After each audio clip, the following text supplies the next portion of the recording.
الكرة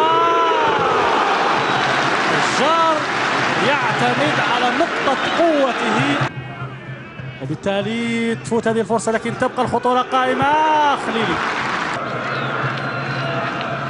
قروي من هناك على الجهة اليمنى، وزيع القائمة الثاني حمزة بولمدايس. رائع هذه الكرة، والهدف الأول من بناء مقران.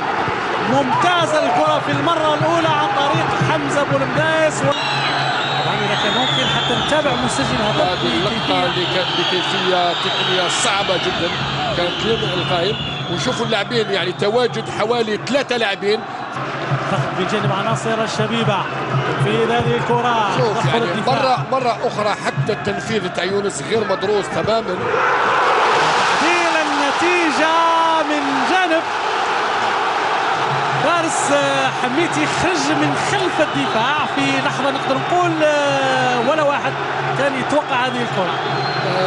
حميتي كان موجود على مقروبة من وضعية التسلل، ولكن خرج بسرعة من منطقة التسلل. الإعادة ممكن راح تبين أكثر هذه اللقطة. نقدر نقول وقت مهم جدا في المباراة بالنسبة لعناصر الشبيبة.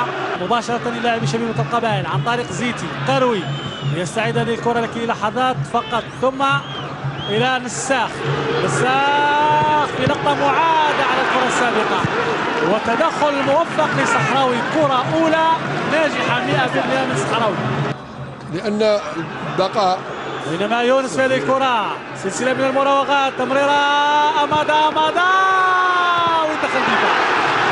أمادا خطيرة هذه الكرة، يتدخل الحارس الصحراوي في المرة الأولى، وفي المرة الثانية الدفاع يبعد الخطر. هدف كان أقرب للتجسيد والتسجيل. شوف أمادا ليلي مرة ثانية يوزع هذه الكرة باتجاه أمادا يوقف الكرة، حاول يتوغل على الجهة اليسرى.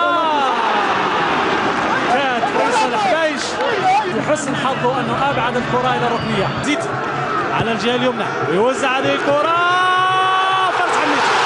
فارس حميتي يسجل الهدف الثاني في الدقيقة الأولى. خطأ كبير مرتكب من الدفاع. فارس حميتي في المكان المناسب يسجل الهدف الثاني ويستغل خطأ كبير من الدفاع. أيضا سوء التفاهم بين الدفاع والحارس على كثرة المدافعين.